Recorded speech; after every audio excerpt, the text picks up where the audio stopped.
Mga 20 years na ang nakalipas noong dumating ako sa Japan. Dumating ako sa Japan noong 2005 kasabay ng Aichi Expo. Ngayong taon ay gagawin ito sa Osaka. Sa ngayon, nagtatrabaho ako bilang nurse sa isang OB/GYN. Sa totoo lang, nang dumating ako sa Japan dahil sa isang pangyayari ay nagbago ang aking career path at naging nurse. Ngayong araw, ibabahagi ko ang aking mga karanasan mula nang dumating ako sa Japan hanggang sa pagiging isang nurse. Sana ay makatulong ako at magbigay ng kahit kaunting useful information para sa lahat. Bago ako nagpunta sa Japan, nag-major ako ng Japanese sa isang university sa Vietnam. Pagkatapos ko graduate sa college, nagkaroon ako ng pagkakataong mag-aral sa Japan. Noong panahong iyon, nakapasa ako sa level 2 ng Japanese Proficiency Language Test. Mayroon din akong pangarap na maranasan ang buhay sa university sa ibang bansa. At inisip ko na balang araw ay magtrabaho sa Japan at kumuha ng permanent residency. Para makapagtrabaho sa Japan, naisip ko na hindi lamang ang Japanese language ang kailangan, kundi pati rin ang specialized knowledge, kaya naisip kong pumasok muli sa isang university at mag-aral tungkol sa specialized field kaysa sa mag-research sa master's school. Ngunit dahil sa tingin ko ay magiging mahirap ang mag-apply sa university gamit ang JLPT N2, nagdesisyon akong mag-aral para makuha ang JLPT N1 at mag-enroll sa Japanese Language School. Pagkatapos mag-aral ng ilang buwan, sinabi sa akin na ang klase na nakatakdang papasukan ko simula April ay hindi matutuloy dahil kakaunti ang bilang ng mga estudyante, kaya't pinayuhan nila akong mag-apply sa university nang hindi naghihintay na makuha ang JLPT N1.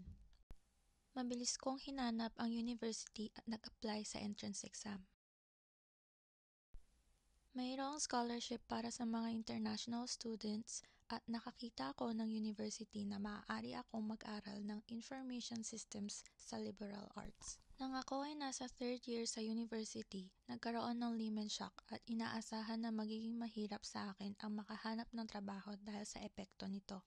Sinabihan ako na kung hindi ako magsimula ng trabaho ng maaga, ay may posibilidad na hindi na ako makahanap ng trabaho. Dahil dito, nagsikap akong makuha ang mga kinakailangan unit para makagraduate at qualification na maaaring kailangan para sa paghahanap ng trabaho, tulad ng JLPT N1, Business Level Proficiency Test, Level 3, TOEIC, MOS at iba pa para makapag-concentrate ako sa paghahanap ng trabaho at pagsulat ng aking thesis noong 4th year.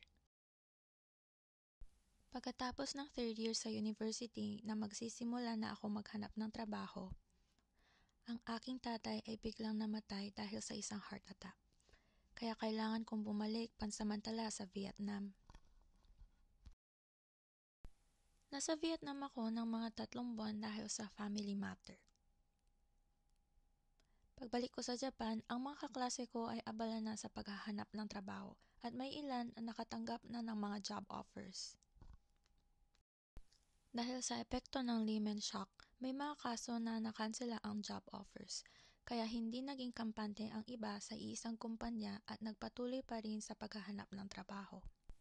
Dahil sa huli na ako magsimula, naghanap ako ng trabaho ng may pangangamba.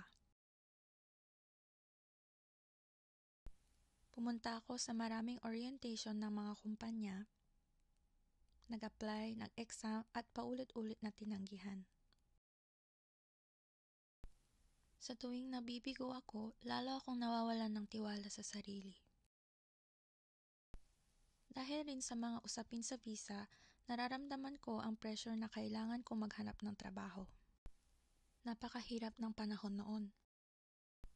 May mga kaibigan akong international student na sa kalagitnaan ay sumuko sa paghahanap ng trabaho. Ngunit pagkatapos ng 2 buwang walang tigil sa paghahanap, nakakuha ako ng job offer mula sa isang kumpanya. Gayunman, pagkatapos ng training sa kumpanya, kailangan kong magtrabaho hindi sa Japan kundi sa China o Vietnam. Bagamat iba ito sa vision ko na magtrabaho sa Japan, nagpapasalamat pa rin ako na nakahanap ako ng trabaho sa kabila ng paghihirap. Kaya't nagdesisyon akong magpatuloy at magtrabaho sa kumpanyang iyon. Noong panahong iyon, bukod sa mga scholarship at suporta mula sa pamilya, nagsikap din ako mag-part-time job para sa mga gastusin sa university. Tuwing weekdays, nagtatrabaho ako sa convenience store at tuwing Saturday naman, nagiging Vietnamese interpreter ako sa isang OB/GYN clinic. Ang part-time job ko sa OB/GYN clinic ay pinakilala sa akin ng isang kakilala. Ang pagkakataong ito ay naging malaking turning point sa aking buhay. Mahirap ang mga medical terms sa pagiging interpreter sa OB/GYN clinic, pero nakakatuwa dahil sa pagkakataong ito ay makikita ko ng malapitan ang trabaho ng mga doktor at nurse at makapag-ambag sa kanilang gawain. Kapag mahirap ang mga medical terms, humingi ako ng tulong sa mga senior medical interpreters at mga nurse para ipaliwanag ang meaning at turuan ako. May mga pagkakataong naiintindihan ko agad, ngunit may mga oras din na nahihirapan akong intindihin. Kaya inaaral ko mula sa mga basics sa medisina at nag-aral habang ginagawa ang pag-interpret. Mahirap dahil marami akong hindi naiintindihan, pero nakakatuwa at nagbibigay kahulugan ang trabaho dahil natutulungan ko ang mga tao at nagpapasalamat sila sa akin. Sa panahong iyon, naisip ko kung gaano kagaling kung meron kang kaalaman sa medisina tulad ng mga nurse at makapagpaliwanag sa pasyente. Sa mga break time, nakinig ang mga senior nurse at ibang nurse sa mga kwento ko tungkol sa paghihirap ko sa job hunting. Inirekomenda ng mga senior na maging nurse ako dahil hindi apektado ang pagbaba ng ekonomiya at madali akong makakahanap ng trabaho.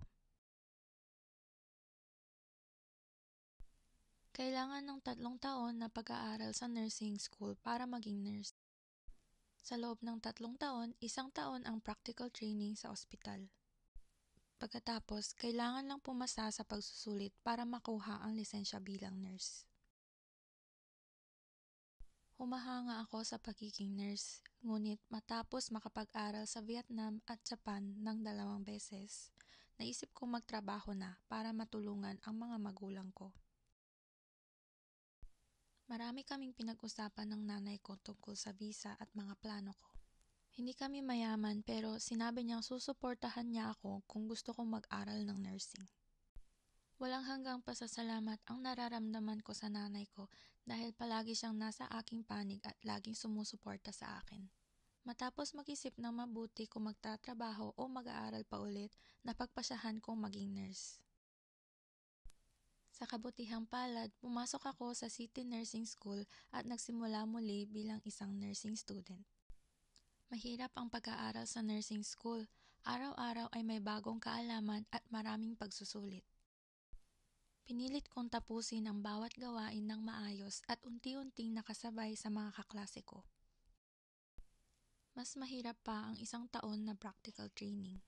Kailangan ko mag-practical training sa ospital tuwing araw at isusulat ko ang mga natutunan ko bago maghating gabi.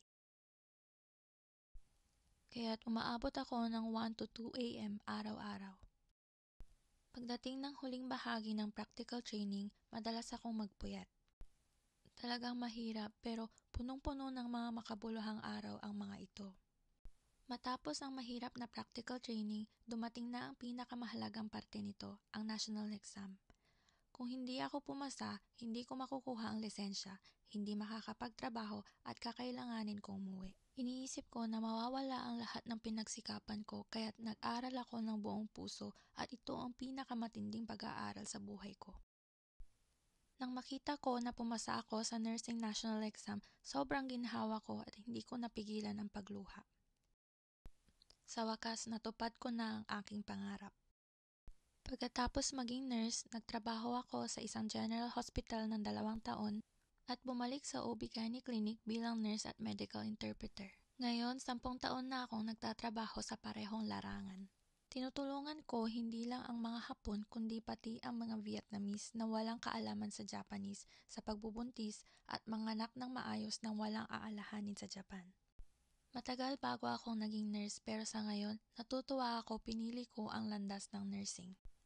Kapag nahihirapan ka at hindi mo makita ang hinaharap, mag-focus ka muna sa mga bagay na kaya mong gawin ngayon at unti-unting tapusin ito. Makikita mo at magbubukas ang bagong mga pagkakataon para sa'yo. Salamat sa pakikinig.